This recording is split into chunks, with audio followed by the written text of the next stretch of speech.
ఇప్పుడు రేవంత్ రెడ్డి ఉన్నారు కదా సార్, రేవంత్ రెడ్డి పాలన ఎలా ఉంది సార్? మంచిగా ఉంది, అంతా సెటరేట్ చేస్తున్నాను. ఉప్పుల పాలన వచ్చింది కానీ పోయిన గవర్నమెంట్ ఉప్పుల మీద ఉంటుండే కదా, ఇప్పుడు కొత్త గవర్నమెంట్ వచ్చింది కదా కాంగ్రెస్, అంతా సెటరేట్ చేయడానికి టైం పడుతుంది. కానీ 6 గ్యారెంటీలు సార్ చెప్పిన మాట మీద వచ్చినారు కదా, అది మెల్లగా మెల్లగా చేస్తున్నారు సార్. అయింది, కరెంట్ది అయింది, ఇంకొకటి బస్ది అయింది, ఇంకా అవుతూనే ఉన్నాయి. జర టైం పడుతుంది. కానీ ఎవరికైనా సీఎం కుర్చీ అంటే ఇట్లానే కాదు కదా మేడం, అన్నీ చూడాల్సినే వస్తుంది. మెల్లగా మెల్లగా సార్ చేస్తున్నారు అంతా. రేవంత్ రెడ్డి పాలన ఇంకా కొనసాగుతుందంటారా? 5 సంవత్సరం మొత్తం కొనదా, మళ్ళీ వచ్చే సంవత్సరం కూడా చెప్పలేము. సో ఇప్పుడు తెలంగాణ రాష్ట్రం అనేది మొత్తం అప్పులు కుప్పలుగా ఆల్రెడీ ఉంది. సో ఇప్పుడు అది ఉన్న సమయంలో ఇప్పుడు ఈ షోలు అని చెప్పేసి ఇవన్నీ కూడా పెడుతున్నారు, అందాల పోటీలు అని చెప్పేసి పెడుతున్నారు. అది ఎంతవరకు కరెక్ట్ అంటారు సార్ మీరు? మంచిగా ఉంది. అదైతే మనం తెలంగాణ వచ్చిందంటే మొత్తం వాళ్ళ పేరు పోతుందంటే అది చేస్తేనే జనాలకి మొత్తం తెలంగాణ ఎట్లా ఉంటాయని అది వస్తుంది కదా. రాష్ట్రంలో, తెలంగాణ రాష్ట్రంలో ఇప్పుడు రేవంత్ రెడ్డి షోలు పెడుతున్నాడు కదా, అందాల పోటీలు అని చెప్పేసి పెడుతున్నారు. ఇది ఎంతవరకు కరెక్ట్ అంటారు సార్ మీరు? ఈ అందాల పోటీలు పెట్టడం వల్ల మన రాష్ట్రానికి ఆదాయం అయితే వస్తుంది అనుకుంటున్నాము.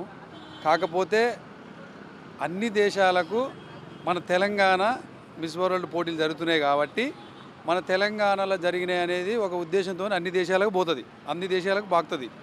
ఈ తెలంగాణలో గిట్ట హైదరాబాద్లో ఇంత వ్యవస్థ ఈ విధంగా ఉందా, అంటే ఇంత మంచి ప్లేసులు ఉన్నాయా, ఇంత ఈ విధంగా నడుస్తుందా అనేది అన్ని దేశాలకు వెళ్ళిపోతుంది.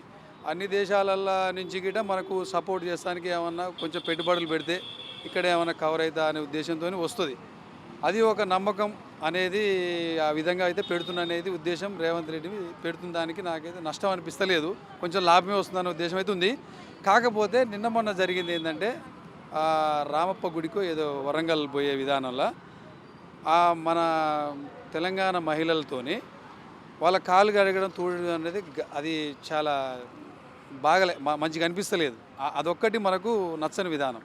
ఎందుకంటే మన రాష్ట్రం అభివృద్ధి చెందుతున్న రాష్ట్రం, మనం ఎంతలో ఉండాలో అంతలో ఉంచాలి. మనల్ని వాళ్ళు కడుక్కొని వాళ్ళే చేసుకునేట్టు ఉండాలి. కానీ వాళ్ళ కాళ్ళు మనం కడగడం అనేది చాలా నీచమైన సంస్కృతి అనిపించింది నాకైతే, వాళ్ళ కాళ్ళు కడగడం అనేది. ఖతం, bye bye, tata, good bye. మన కల్చర్ని ఆగం చేసినట్టు కొద్దిగా ఉంది మన వ్యవస్థని, మన భారతదేశ వ్యవస్థని కొంచెం ఆగం చేసేటట్టే విధానంగా అనిపిస్తుంది ఆ వ్యవస్థను బట్టి. కాకపోతే ఏంటంటే కొంచెం పెట్టుబడులు ఏమన్నా వస్తాయనే ఉద్దేశంతోనే పెడుతున్ననే కార్యక్రమం అనుకుంటున్నాను నేనైతే. అంటే ఈ అందాల పోటీల వల్ల మనకేమన్నా లాభం అనేది ఉందంటారా? అందాల పోటీల వల్ల మనం అందాల పోటీలు పెట్టే అంత ఉంది మన హైదరాబాదు, తెలంగాణ రాష్ట్రంలోని హైదరాబాదులో ఈ అందాల పోటీలు పెట్టే అంత శక్తి ఉంది. అంటే మనకు కొంచెం ఏమన్నా వేరే దేశాల నుంచి కొంచెం ఏమన్నా వచ్చే ఉద్దేశం ఉందా అనేది అనుకుంటుర్రేమన్న ఉద్దేశం తప్పితే నాకు వేరే విధంగా అయితే లేదు. ఇంక వేరే విధంగా నేను అంటట్లేదు. ఎందుకంటే ఇది ఒక మంచికుంది, ఒక చెడుకుంది ఈ వ్యవస్థ. ఒక మంచికి అంటే ఏమన్నా పెట్టుబడులు వస్తాయని ఉద్దేశం, ఇంకో చెడు అంటేనేమో మన సంస్కృతి దెబ్బతింటుందనే చెడు. కోడితే ఒకటే దెబ్బ, లైఫ్ మొత్తం సెటిల్ అయిపోవాలి. ఓకే సార్, అంటే ఇప్పుడు మొన్నటి వరకు చూసుకుంటే ఎట్లా అంటే యుద్ధాలు అయితే జరిగినాయి పాకిస్తాన్ నుంచి. పహల్గామ్లో ఉగ్రవాదులు చనిపోవడము, చనిపోవడం ఇట్లాంటివి అయితే అయినాయి, యుద్ధాలు అయితే జరిగినాయి. సో ఈ టైంలో ఇట్లాంటి అందాల పోటీలు అనేది ఇట్లా చేయడము ఎంతవరకు కరెక్ట్ సార్? అసలు మీ ఒపీనియన్ ఏంది దీని మీద? అయితే ఆడ యుద్ధం జరుగుతున్నప్పుడు విషయం అయితే ఆర్మీ మన కోసం, మన దేశ సైనికులు అయితే ఖచ్చితంగా పోరాడుతున్నారు. పోరాడే విధంగా వీళ్ళు పోటీలు పెట్టడం అనేది తప్పు.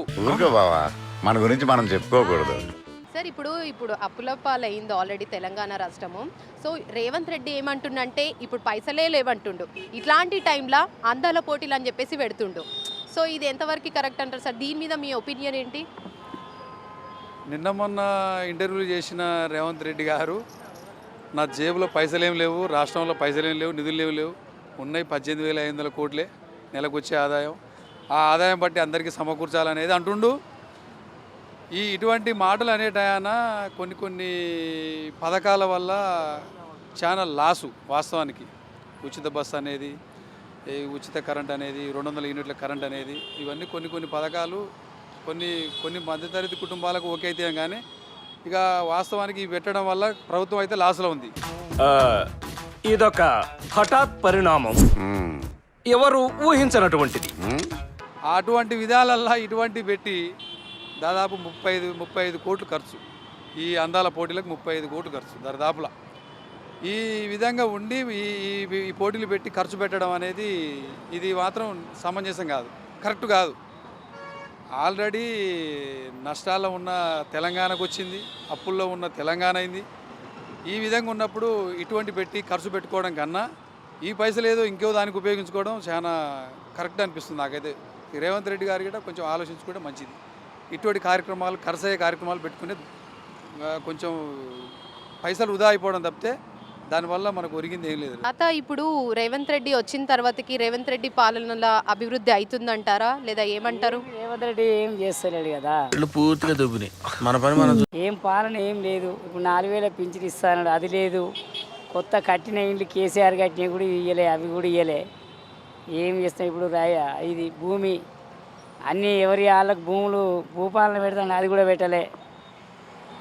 ఏం పనులు చక్కగా ఏం చేస్తాయి? రేవంత్ రెడ్డి ఏం చేస్తుండు? ఏం చేసులేదు. మీకెలా తెలుసు సార్? అంటే ఇప్పుడు రేవంత్ రెడ్డి ఉంటాడంటారా ఇంకా అదే రేవంత్ రెడ్డి ఇప్పటి వరకైతే సర్పంచులు పెట్టినా కూడా ఒక్క సర్పంచ్ పదవి కూడా రేవంత్ రెడ్డికి రాదు, ఏది పెట్టినా కూడా. ఎందుకంటారు? ఎందుకంటారంటే ఇప్పుడు ఊళ్ళో వాతావరణాలు కూడా ఊళ్ళో కూడా అట్లా ఉన్నది. రేవంత్ రెడ్డి ఊళ్ళో కూడా ఏం చేస్తాడు? ఇక్కడ సర్పంచులు పెట్టినా కూడా ఒక సర్పంచ్ కూడా రేవంత్ రెడ్డికి రాడు. మహా కరోడాల చేత కూడా కంట తడి పెట్టించగలడు. అట్లా కొందరు బీజేపీ నాయకులు ఏమంటున్నారంటే రేవంత్ రెడ్డి పోయి కేసీఆర్ వస్తారు అని చెప్పేసి ఇట్లా అంటారు. దీన్ని మీరు ఏమంటారు? కేసీఆర్ వస్తాడంటే ఆయన ఒక 10 సంవత్సరాలు చేసిండు కాబట్టి దానివల్ల ఆయనకు అనుభవం ఉంది. ఈయనకు అనుభవం లేక అవి చేస్తున్నారు అంతే. కేసీఆర్ కొంచెం అనుభవం ఉంది కదా, ఈయన ఇప్పుడే కాబట్టి ఇంకేం అనుభవం ఈయనకు రాలే.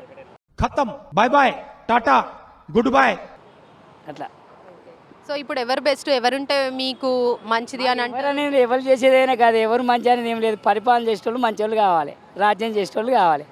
వాళ్ళు మంచోళ్ళు వీళ్ళు మంచోళ్ళు అని మనకేం లేదు. కేసీఆర్ చేసిందని ఆటన మందం పావుల మందం అని ఈయన వేయాలి కదా.